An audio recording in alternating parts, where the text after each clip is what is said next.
anaknya. Ketika orang tua tersebut yang namanya ayah ingin masuk ke dalam surga dengan pedenya karena nampaknya amalnya begitu banyak, namun apa yang terjadi setelah sampai pintu surga ada pengumuman dari malaikat, waqifuhum innahum mas'ul ma'lakum la tasawun. Hentikan.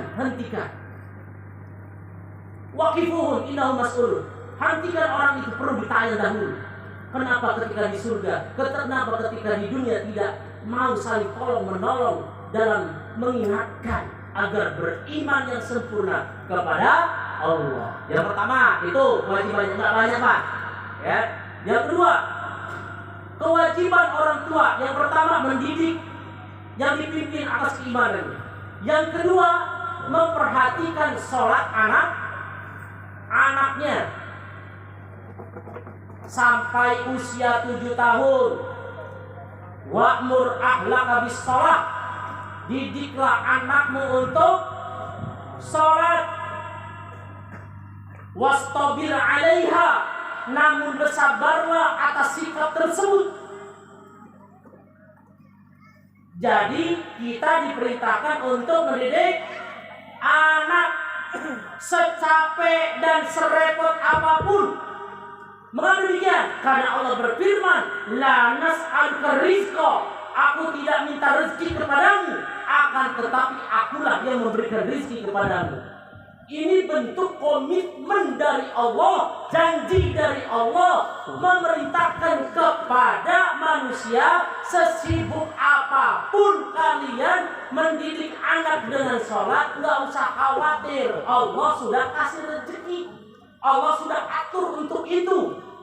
Bapak hadirin sekalian, kalau di jalan raya ada polisi begini di lalu lintas, set, gitu kan? Ada begini, set. Kenapa melakukan itu? Melakukan itu karena perintahnya itu.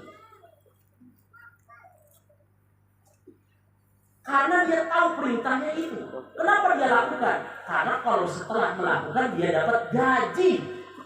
Begitu juga kita diperintahkan untuk sholat. Orang tuanya nyuruh sholat kepada anaknya. Wa'mur ahlaka bis shalah. Perintahkan anakmu untuk, ahli keluargamu untuk, wastabir 'alaiha. Jangan bosan perintahnya minimal pada usia 7 tahun sudah diperintahkan untuk sholat. Kalau sampai pada usia 10 tahun enggak sholat, maka ada kesunahan fadribu 'alaiha, pukullah atasnya. Perintahkan untuk mukul. Diperintahkan orang tua untuk mukul. Ada satu benda yang paling penting ada di rumah kita, alat untuk pemukul, yang namanya rotan. Ada yang punya rotan Pak? Aku punya rotan dari rumah. Paling ada mentok untuk membuka kasur ya. Rotan ini Pak digantungkan setelah mendidik anak. Enggak lagi juga untuk ngepukul, ngegebukin anak sampai biru-biru. Enggak. Konsep Islam juga melarang untuk itu. Tapi barang itu dilihat oleh anak. Setelah dilihat oleh anak, perintahnya didengar oleh telinga, maka akan tersambung dengan sensorik motorik yang ada dalam pikiran dan imajinasi anak. Sehingga saat itu dia terkenang. Pada saat itu dia teringat ada hal yang dilakukan oleh orang tuanya ketika dirinya tidak sholat. Hal itu akan selalu teringat sampai dia punya cucu dan anak. Dan benda ini ketika digantung di rumah, malaikat akan suka, setan akan benci. Tuh,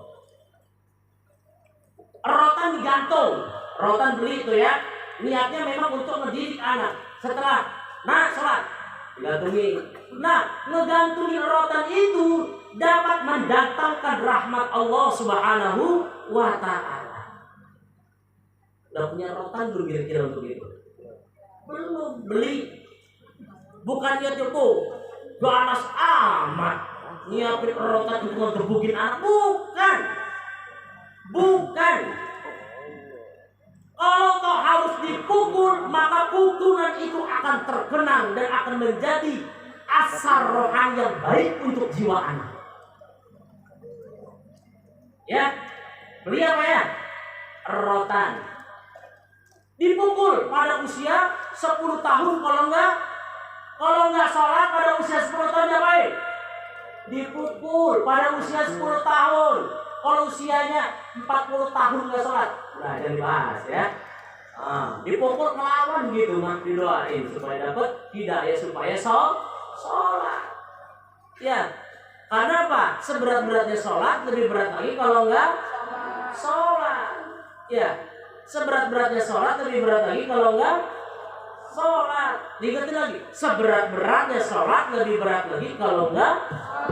Seberat-beratnya sholat, lebih berat lagi kalau nggak sholat. Iya, saat ini kita berani nantang, udah gua nggak sholat. Iya, nanti lo mati baru bisa tahu tuh.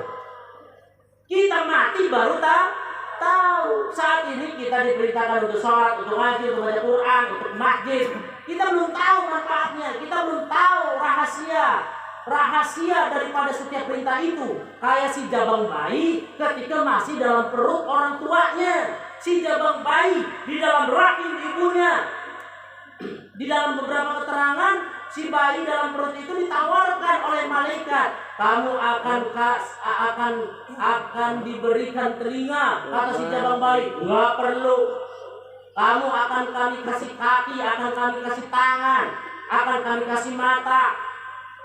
Tuh, kalau pada saat itu lahir, pada saat itu si jabang bayi belum tahu manfaatnya. Belum tahu manfaatnya telinga, belum tahu manfaatnya belum tahu manfaatnya mata, belum tahu manfaatnya kaki, belum tahu manfaatnya tangan.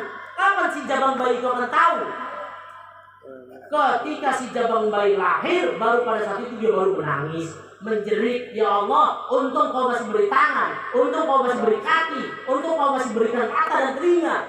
Kenapa demikian? Karena pada saat itu dia pede ketika masih dalam perut orang tuanya. Di dalam perut orang tuanya yang paling dia butuhkan pada saat itu bukan anggota tubuh ini, akan tetapi plasenta yang menyambungkan alat anak dan orang tua. Di situ konsumtifnya melalui plasenta itu. Bapak hadirin sekalian, kita nggak tahu manfaat itu. Kapan kita tahu? Nah, begitu juga dengan sholat, kita belum tahu. Kapan kita tahu? Ketika kita semua berada pada satu tempat yang dimana tempat itu syukuran tubuh kita. Di mana? Di mana? Ketika kita semua dikubur, baru kita tahu manfaatnya sholat, zikir, zakat, terus apa? Menutup aurat, baru pada saat itu tahu. Semua akan menjerit dengan ucapan yang sama. Rabbana sholli wa sallim ala farjina amal salih yang mungkin. Duhai Tuhan kami telah melihat dengan kedua mata kami telah mendengar dengan kedua telinga kami, maka kembalikan kami ya Allah ke permukaan bumi untuk menyempurnakan iman dan amal saleh. Lagi-lagi iman. Ya. Maka karena datangnya habis maghrib, datang ke sini memang sengaja belum makan. Malam ini karena ada undangan makanya telat, takut mah. Ya, makanya kesalahan dari tuan rumah. Ya, saya paham saja. Yang penting yang pertama sebagai orang tua perhatikan keimanan anaknya. Yang kedua tentang sholatnya. Yang ketiga tentang akhlaknya, akhlak terhadap sesama. Ya, pengen pulang ngajinya ya udah didik anaknya sendiri. Kalau nggak bisa mendidik anaknya sendiri, kirim kepada tempat-tempat yang bisa mendidik anaknya, di pondok pesantren, di madrasah, di sanawiyah, di guru ngaji, di mana saja. Ya, karena di dalamnya juga ada ilmu agama, ada ilmu dunia. Karena memang agama ini tidak mendikotomikan antara ilmu dunia dan ilmu akhirat, semua dipelajari. Ya. Semoga Allah Subhanahu wa taala dengan hadirnya kita semua menjadi wasilah terkhusus kebaikan, keselamatan, kemudian keberkahan untuk Ananda. Semoga Ananda yang baru saja diresmikan namanya menjadi anak yang barokah, yang Allah cerdaskan akalnya, Allah bersihkan hatinya, Allah perbaiki akhlaknya, Allah perbaiki akhlaknya, disehatkan lahir batinnya, Allah panjangkan usianya, Allah berkahkan hidupnya, khususan untuk anaknya yang baru saja diresmikan dan anak-anak kita semua. Lana walahum walaha al-Fatihah. A'udzubillahi minasyaitonir rajim. Bismillahirrahmanirrahim. Alhamdulillahirabbil alamin. Arrahmanirrahim. Maliki yaumiddin. إياك نعبد وإياك نستعين صراط المستقيم صراط الذين أنعمت عليهم غير المغضوب عليهم ولا الضالين والله الموفق إلى كل طريق. والسلام عليكم ورحمة الله وبركاته.